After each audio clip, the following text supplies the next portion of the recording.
Hello students.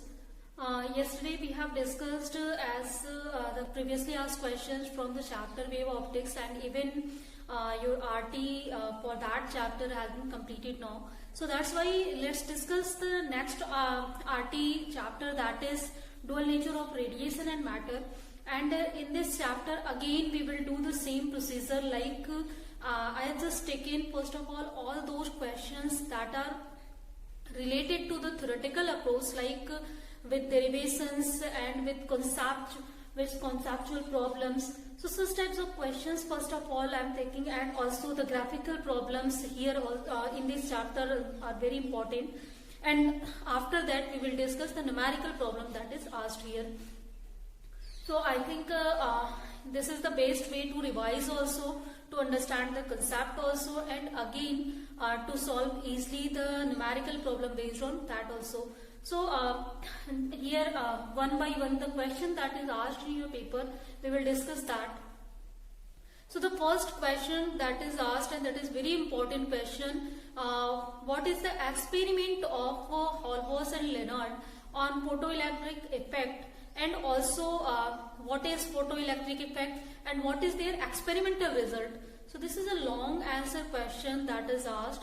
So first of all, you know that photoelectric effect is a phenomena in which when light of suitable frequency falls on metal surface, then there is emission of electrons takes place. And also in one way, if you want to understand how the electronic emission you are getting, so the reason if we will see the atom, then in atom electrons are bounded by the nuclear force of attraction, but still whenever the size of the nuclei that increases or number of electrons that are increasing, then that time the last orbit electron, valence electron, that gets free, or simple you can say that that is loosely attached from the nuclear attractive force. Then whenever we will just supply some of the energy to it, then that electron will be free from the surface. So but still the nuclear attraction force always we have like the potential barrier for the electron, so that even we take the concept of free electron in metal, means the valence electron that we have like the free electron, free gas particle, and you know that gas particles are free to move anywhere, just like that electrons are moved with the free to move within the surface of the or through the surface of the atom, but still they cannot leave the surface. Reason is that as there is some nuclear attractive forces is acting on that. So if just that electrons have to be free from that barrier that is caused by the nuclear attractive force, then we have to supply some of the external energy to it. So the energies, the way to energy supply to any atom to make the removal of electron, that is known as electronic emission process. Like we can supply thermal energy. So the required energy, that is also known as work function, that simple the energy required to make a free one electron, we can supply the thermal energy. That time when electron gets emitted, then that types of electronic emission is known as thermionic emission, and the electrons that are emitted are known as thermions. Next thing, if we are using light energy to provide the required energy to overcome the barrier, then that time the such types of effect or emission is known as photoelectric emission, and the electrons emitted that time we call it photoelectrons. So that is due to incidence of photon on the metal surface, that's why light is emitting here. Next case is like we can just provide high electric field, that time it is known as field emission. So in case of field emission, we are just applying a lot of electric energy, then in that case due to that external electric energy, electron gets energy, and that means to overcome the barrier potential. Next, one thing is also possible, that is secondary emission. So secondary emission is that whenever suppose one electron gets accelerated by some of the device, then that time if that electron makes collision with any electron that is inside the atom, then that time some electronic emission takes place, so that is known as secondary emission. So basically these are the process of electronic emission. As usual, only to remind you, I have just told you this. Next, come to our topic that is important here. I said what is photoelectric emission, and here one more thing that is necessary. Here I am talking about the suitable frequency that we are needed for the photoelectric emission. If we will just use, suppose if we are talking about the energy required to the electron to overcome any barrier.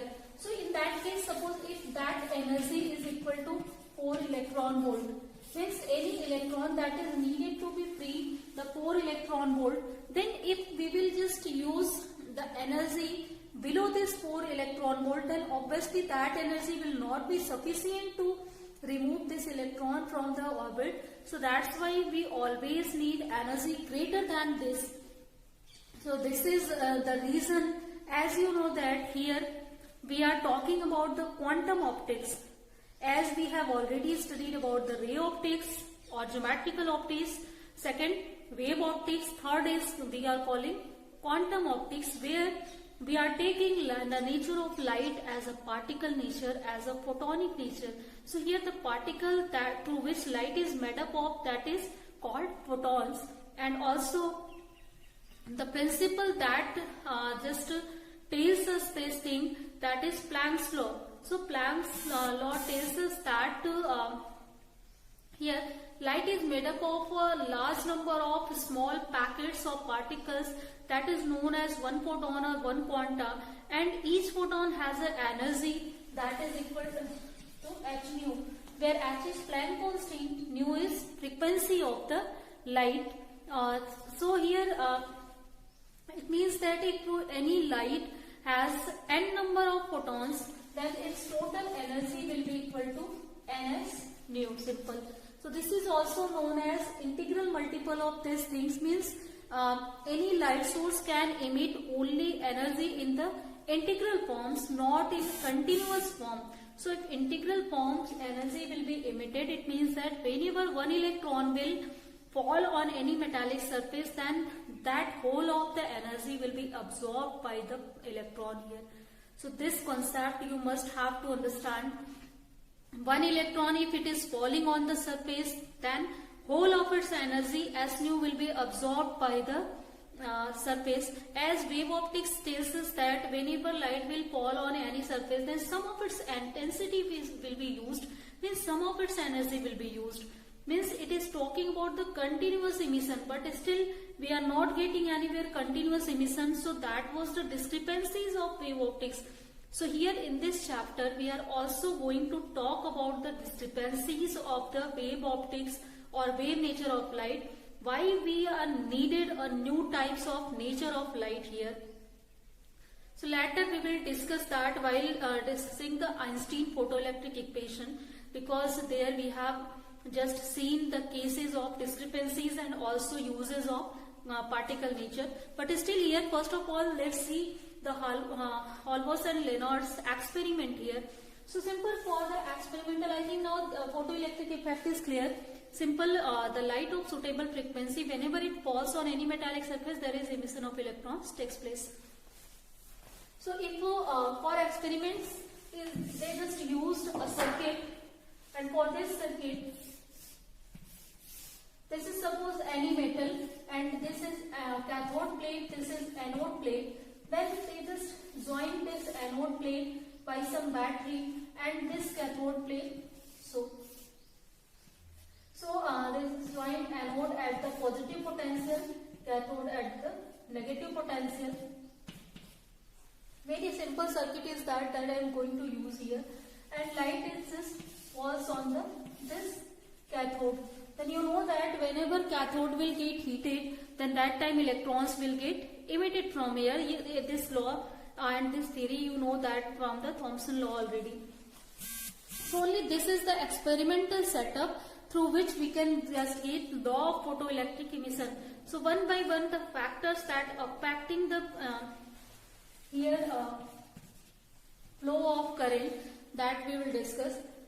So first of suppose that we are just taking the suitable frequency of light here, then this is the electron. Whenever electron will gets emitted from here, then that electron will be collected at this anode, circuit will be completed and a current will flow in it, that is known as photoelectric current. So let's discuss on which factor this photoelectric current will depends on. So first factor on which it will be dependent, that is if we are talking about the frequency of the radiation. First factor, these are the experimental way, they have only used the circuitry and they have just started to see the variation in this photoelectric current by changing some of the quantities here, like the variation that we are talking about. So first, frequency of any source can be changed by the changing of the source here. So they just use different frequency of radiation, and that different frequencies of radiation, they just see that whenever they were using the high frequency in radiation, then that time the photoelectric current that here that is increases, and and when they started to decrease the frequency, then first of all photoelectric current decreases, but at a certain frequency the photoelectric current becomes zero, and after below that certain frequency no current will be observed, means no photoelectrons will be emitted. Reason I have just told you, for any particular frequency mu 0, suppose if we will take the energy of the photon, that will be light, that will be S nu 0. So for this energy, if this is not sufficient to make the removal of an electron from the orbit, means if it is less than the work function or the energy required to that electron, particular electron, to remove from its potential barrier, then obviously at this energy no of the electron will be emitted. Whenever we will supply the energy greater than this, then that time photoelectronic emission will be taken place. So for this, if we will make a graph of this one, if this is photoelectric current and on this we have taken this frequency, then we have seen that at a particular frequency, this nu 0, the electronic emission started to observe, and if you will just, you can take it in this way. So this particular frequency at which we are getting electronic emission, that is known as threshold frequency or cutoff frequency. Clear? So first variation, I think that is clear. If we will change the frequency of radiation here, then there will be change in this photoelectric current. Later we will see that how this will be changed.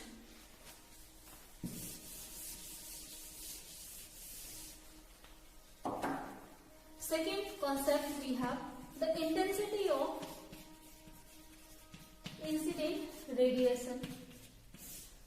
One more thing, student, here in case of wave optics, we just denote the energy by the intensity, but later it is proved that intensity of the radiation is not related to the energy of the radiation, but it is related to the number of photons contained in that light. Means greater will be the number of photons in any light, greater will be its intensity, and greater will be the frequency of light, greater will be its energy.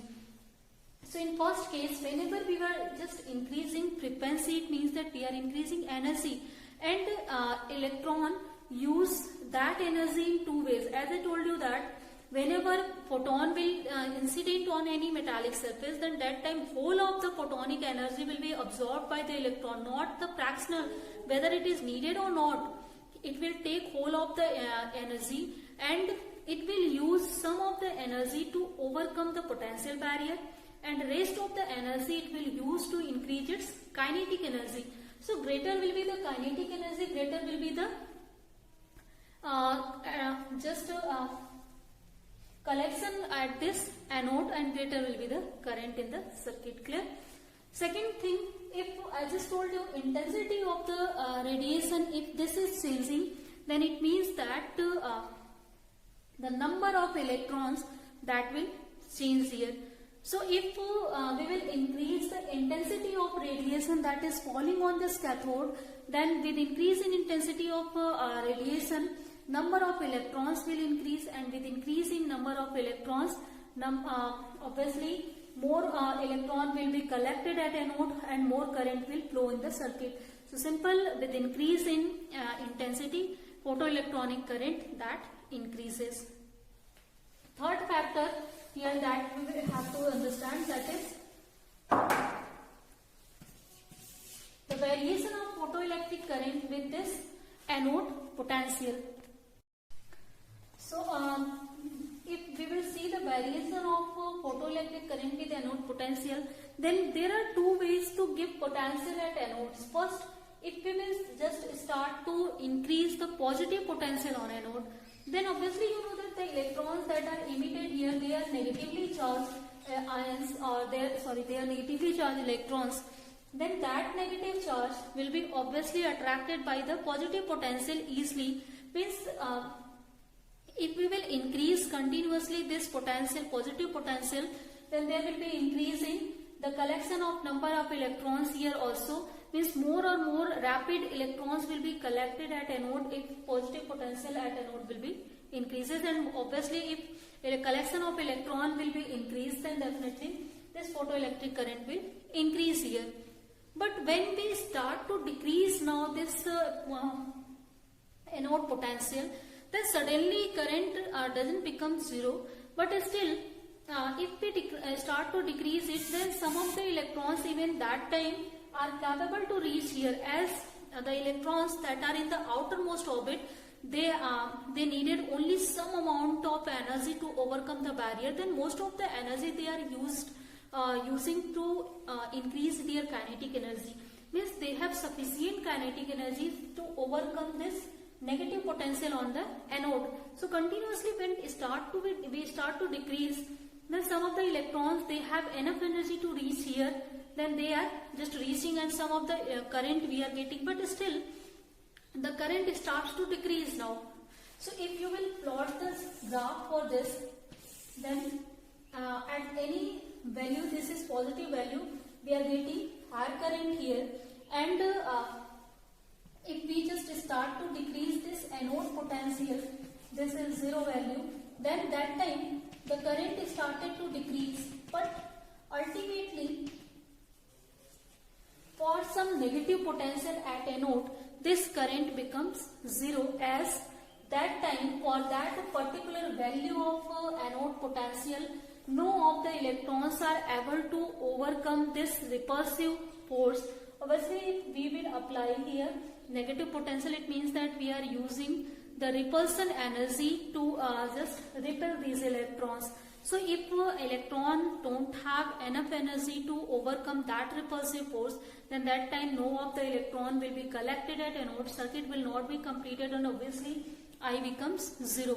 So the potential at which this photoelectric current becomes zero, that is known as cutoff potential or stopping potential. So simple way, change in photoelectric this anode potential, photoelectric current also changes.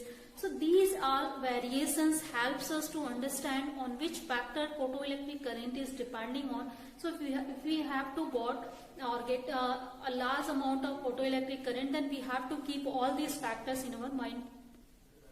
Next and last factor that is affecting the photoelectric current, that is the photometal that is used here. So if we will use different types of photometals, like photometal means here the cathode that we are getting for the emission of energy from here. So if we will change this cathode material, then obviously every metal has different work function, different potential barrier. Some of the metals octanes are occupied by all the electrons, and some of the metals have empty octane. So in the case of the full filled, half filled or unfilled electrons, we can just categorize them that types of metal will need a large amount of energy to make the removal of any electron. So obviously due to all these factors, due to their electronic configuration, you can understand that means due to difference in atomic number, every cathode or every metal that you are using, that will have different work function, different energy for the electron that it will be needed to overcome the barrier. So if we will change different types of photometal, then definitely the photoelectric current that will be changed. So suppose if we are just keeping all these experiments that we have just talked here, whenever we are just using one change, like if here I just plotted the graph for anode potential with photoelectric current, in that case we have just taken intensity of radiation, frequency of radiation and photometal, that all quantities as a constant. So we have just seen the variation of anode potential with this photoelectric current. One time, only one experiment we have done here. In the case of variation in frequency, the intensity of radiation, photometal and also this third factor, anode potential, we have just kept fixed that time. And as usual, in case of intensity, frequency, photometal and this anode potential, we have just fixed there. So in the case of whenever we are just taking the variation of cathode or photometal, then that time intensity, frequency and also this anode potential will we have to keep it constant that time. So if you have to plot the graph for these photometals that we are using, then that time obviously different photometals have different work functions. So suppose any photometal that we have used that has this work function. Second photometal that we have used, this has this function. So in this way, so in this sense, if you will see this photometer, suppose this is C, this is B, this is C. A has the less work function, means if we will use the low frequency light here, then even at that frequency, photoelectronic emission can be we can take obtain the photoelectric emission there. So this work function and even the cathode that we are using, that is also important for the case of photoelectric emission here. So all these factors, the photoelectric current is depending here. So if we will summarize this all experiment, as I think now that is this is clear, how we will just understand this variation in photoelectric current with different factors. This is very important questions for your examinations here. Second question that we had, that is the law of photoelectric emission here. So if we will just summarize the result of this experiment that we have just discussed, then that is known as law of photoelectric emission. It will be used in two ways. First, to overcome the potential barrier of the metal, and that potential barrier or energy is also known as work function of the metal. So this is, if phi is the work function of the metal, and rest of the energy, it is used to increase its kinetic energy. So this is its kinetic energy. Clear? And also this work function, as we have discussed, that the work function is that energy that a electron required to remove from the particular orbit. So it means that we need a certain frequency that is known as threshold frequency, and if you will multiply h in that, then that energy is known as work function of the metal. So it means that at least this energy that is needed to overcome the potential barrier and for the emission of electron from here. So this is kinetic energy and this is h nu. Or in another word, we can just write it, kinetic energy, this is equal to mv square. This is s nu minus mu 0 here. And also if this energy, this is the minimum energy that any electron is needed to overcome the barrier, as this energy is needed for the electron that is in outermost orbit, but for innermost orbit some of the energy, greater energy it is needed to overcome the barrier. So basically if this energy we are using as the work function for any electron, so it means that that electron will have the maximum kinetic energy, maximum velocity. So this expression is for the maximum kinetic energy. So simple maximum kinetic energy is equal to this h nu minus nu zero here. So this is the Einstein's equation which we can understand all the photoelectric emission easily. And next thing also, you know that this maximum kinetic energy is depending on the stopping potential also. So as we have discussed, the anode potential value, as if we will start to just apply the negative potential on anode, then continuously there is the less and less electrons that are just reaching to the anode, and the photoelectric current that decreases. So it means that this kinetic energy of electron that is depending on that particular stopping potential. So this is written by EV0. If V0 is the stopping potential. So this is the Einstein's equation. Simple, it is used by this concept. Then any electron is using the energy of one photon in this two ways. So I think the proof of Einstein's photoelectric equation, that is clear. So if this thing is clear, then rest of the topic, like what is the reason behind the failure of wave optics to just describe the photoelectric emission and other phenomena of light, and also how we can just explain the law of photoelectric emission using Einstein's relation. So in next class we will discuss that thing. So today let's just end here, students.